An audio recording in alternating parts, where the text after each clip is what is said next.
Hello student, आप सभी का राजन एकेडमी क्लासेज में एक बार फिर से स्वागत है।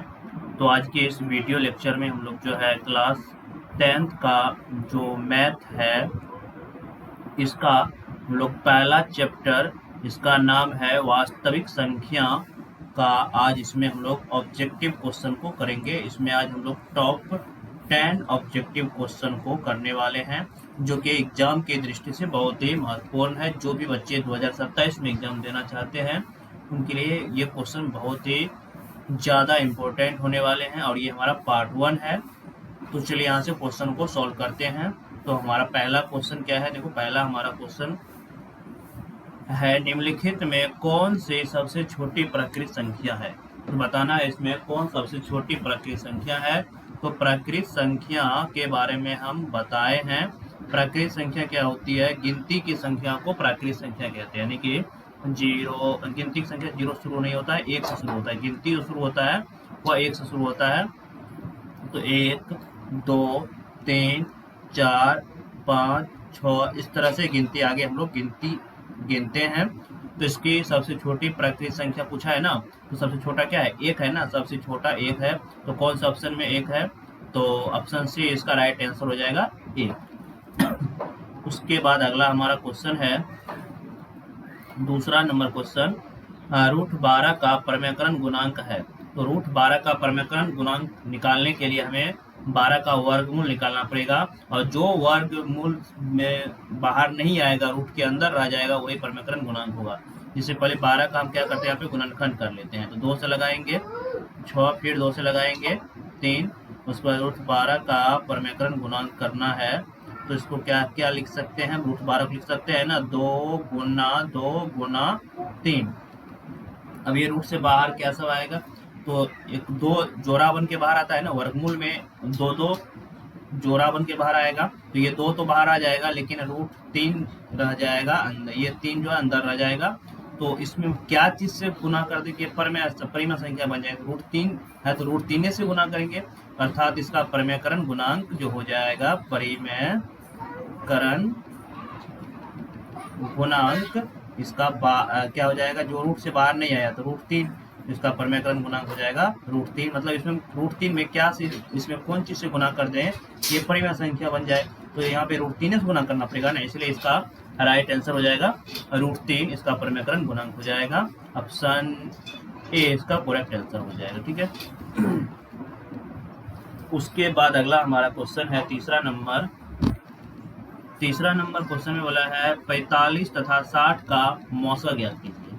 तो मौसा हम बहुत तरीका से ज्ञात कर सकते हैं, ऐसे भी ज्ञात कर सकते हैं, भाग विधि से भी ज्ञात कर सकते हैं। तो एक मरतबे में लग जाएगा 45, फिर घटाएंगे उसको जी 5, यहाँ स्पेशल लेंगे 10 में से 5 या 5, यहाँ बचा 1, फिर इसको इस तरह डिवाइड करेंगे और इस संख्या को उतारेंगे।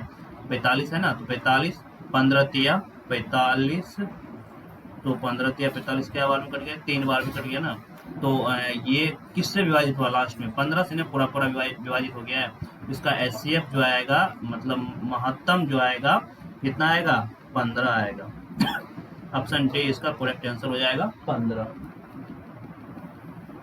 उसके बाद अगला क्वेश्चन हम लोग देखेंगे, 4 नंबर का क्वेश्चन है, एक अशून्य परिमेय और अपरिमेय संख्या का गुणनफल क्या होगा। एक अशून्य परिमेय मतलब कहने का मतलब एक परिमेय संख्या और एक अपरिमेय संख्या का गुना जो होता है वह हमेशा अपरिमेय संख्या आएगा, याद रखना है। ऑप्शन बी इसका करेक्ट आंसर हो जाएगा, यानी कि परिमेय गुना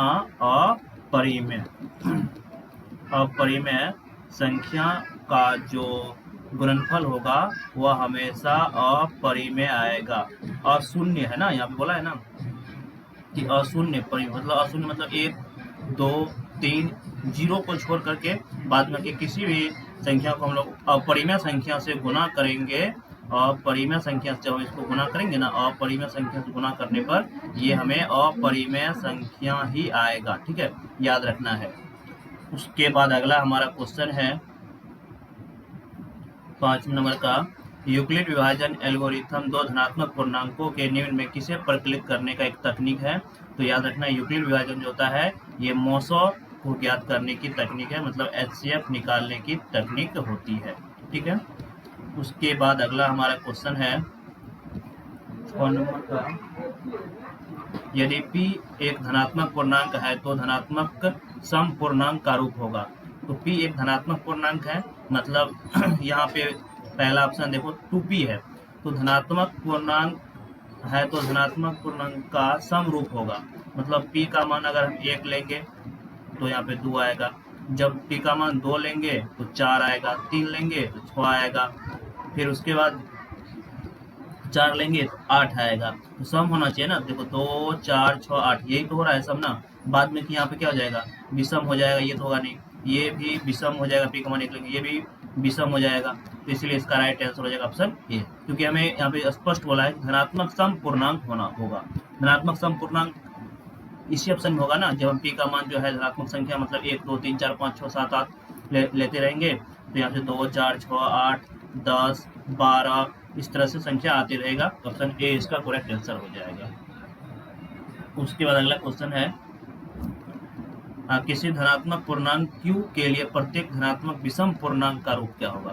Q के लिए हमें Q का मान जो है, अब इसमें हमें क्या करना है, प्रत्येक समीकरण में 1 2 3 इस तरह से रखना है, और हमें कौन संख्या प्राप्त हो, विषम पूर्णांक। विषम संख्या क्या होती है, तो जो संख्या 2 से पूरा पूरा भाग नहीं लगेगा, जैसे कि 1 हो गया, 3 हो गया, 5 हो गया, 7 हो गया, ये सभी संख्या जो होती है, ये सभी संख्या कौन संख्या होती है, ये सभी संख्या जो है विषम संख्या होती है। ठीक है, इसमें देखते हैं, अगर एक यहाँ पे Q का मान 1 लेंगे ये तो 6 आ जाएगा, जो कि ये विषम संख्या नहीं, ये तो सम संख्या है ना, तो ये होगा नहीं। उसके बाद यहाँ पे भी अगर 1 लेंगे, Q का मान 1 लेंगे या प्लस का 2 करेंगे तो ये 6 2 8 हो जाएगा, ये सम संख्या है, ये भी होगा नहीं, हमें विषम संख्या लेना है। यहाँ पे लिखते हैं 6 Q की जगह पे 1 लेते हैं, प्लस का 1 लेंगे तो 6 1 7, यहाँ पर देखो ये विषम संख्या है कि नहीं, क्योंकि ये 2 से पूरा पूरा भाग नहीं लगेगा, ये विषम संख्या हो जाएगा। बाद में कि इसमें देख लो 6 गुना Q का जगह पे क्या लेंगे, 1 लेंगे, प्लस का 4 करेंगे, ये 6 4 10 हो जाएगा, जो कि ये सम संख्या है, तो ये भी नहीं होगा। तो हमें कौन खोजना है, विषम ना, तो इसलिए इसका राइट आंसर हो जाएगा ऑप्शन सी 6Q प्लस का 1। ठीक है, उसके बाद अगला क्वेश्चन देखेंगे, तो 8वां नंबर क्वेश्चन देखो क्या है। 8वां नंबर क्वेश्चन है, यदि A बराबर दिया हुआ है 2 का पावर 0 गुना 3 गुना 5 और B दिया हुआ है 24 गुना 5 गुना 7, तब इसका लॉसर क्या होगा। मतलब A कोई संख्या है, इसका हमें अभाज्य गुणनखंड दिया हुआ है 2 का पावर 0 गुना 3 गुना 5, और B जो है ये कितना है 24 गुना 5 गुना 7। ठीक है, तो इसका हमें लॉसर ज्ञात करना है।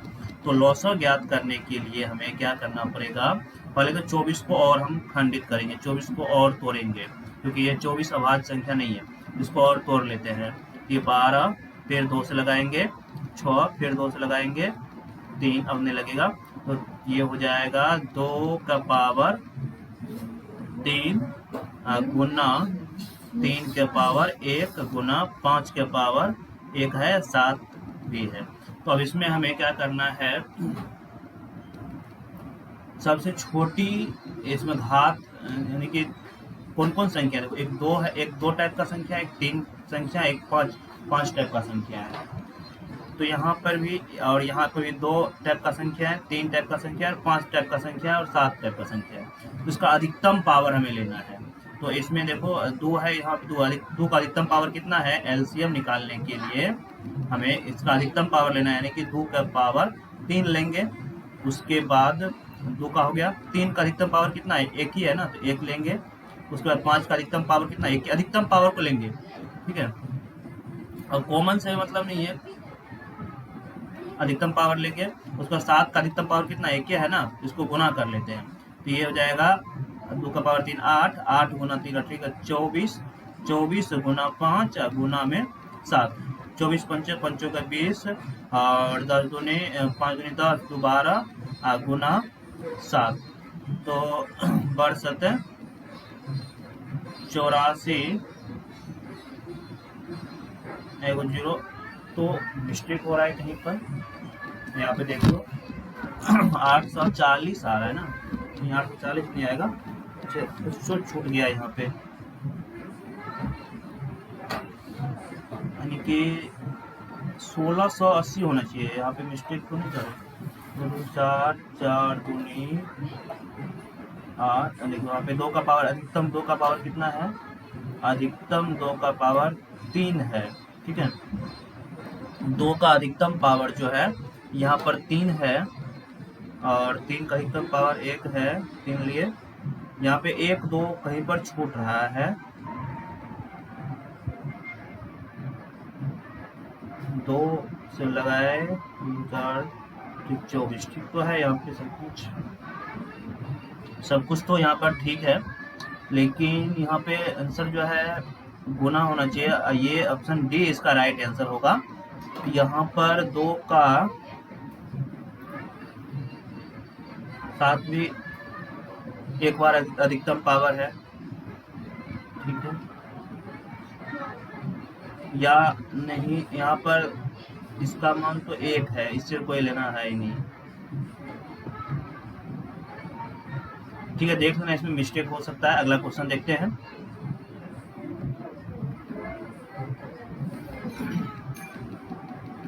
चलो अगला, ये हमारा 9 नंबर होगा। 9 नंबर क्वेश्चन, यदि m एक धनात्मक पूर्णांक है तो धनात्मक विषम पूर्णांक का रूप क्या होगा। तो m एक धनात्मक पूर्णांक है, मतलब m की जगह पे 1 2 3 इस तरह से संख्या ले सकते हैं। तो हमें कौन संख्या प्राप्त करना है, विषम पूर्णांक। यहाँ पर अगर m का मान हम 1 रखते हैं, क्या ये विषम संख्या आएगा। तो यहाँ पे देखो 4 गुना 4 4 2 6, तो ये तो सम संख्या है ना, तो हमें विषम करना है, तो ये तो होगा नहीं। उसी प्रकार से हम देखो 4 गुना 1 लेंगे प्लस 4 करेंगे, क्योंकि m की जगह पे 1 2 3 कुछ और लेंगे तो हमें विषम आना चाहिए, लेकिन आप देखो 1 लेते हैं तो 4 4 8, जो कि क्या कौन संख्या है, ये सम संख्या, ये होगा नहीं। उसके बाद यहाँ पर देखो 4 गुना 1 m की जगह पे 1 लेते हैं प्लस का 1 4 1 5 हो जाएगा, ये कौन संख्या है, विषम संख्या है। तो इसका मतलब ऑप्शन सी इसका राइट आंसर हो जाएगा, क्योंकि हमें विषम पूर्णांक खोजना था ना। ऑप्शन सी इसका करेक्ट आंसर होगा। उसके बाद अगला क्वेश्चन देखते हैं, 11 नंबर का। नंबर में थोड़ा चेंज कर लेना। 11 नंबर है, संख्या 2.13 फिर 113 फिर 1113 फिर 1113, ये कौन सा, ये बढ़ती जा रहा है ना, मतलब ये रिपीट भी नहीं हो रहा है, तो ये अपरिमेय संख्या होगा ना। तो अपरिमेय संख्या, ऑप्शन सी इसका राइट आंसर हो जाएगा, अपरिमेय संख्या। इसमें हम टोटल जो है टॉप 10 क्वेश्चन किए हैं, जो कि एग्जाम में बार बार ये क्वेश्चन पूछा जाता है। इसको आप लोग जरूर सीख लीजिएगा, और यदि आप लोग चैनल पे नए आए हैं तो चैनल को सब्सक्राइब कर लीजिए। धन्यवाद।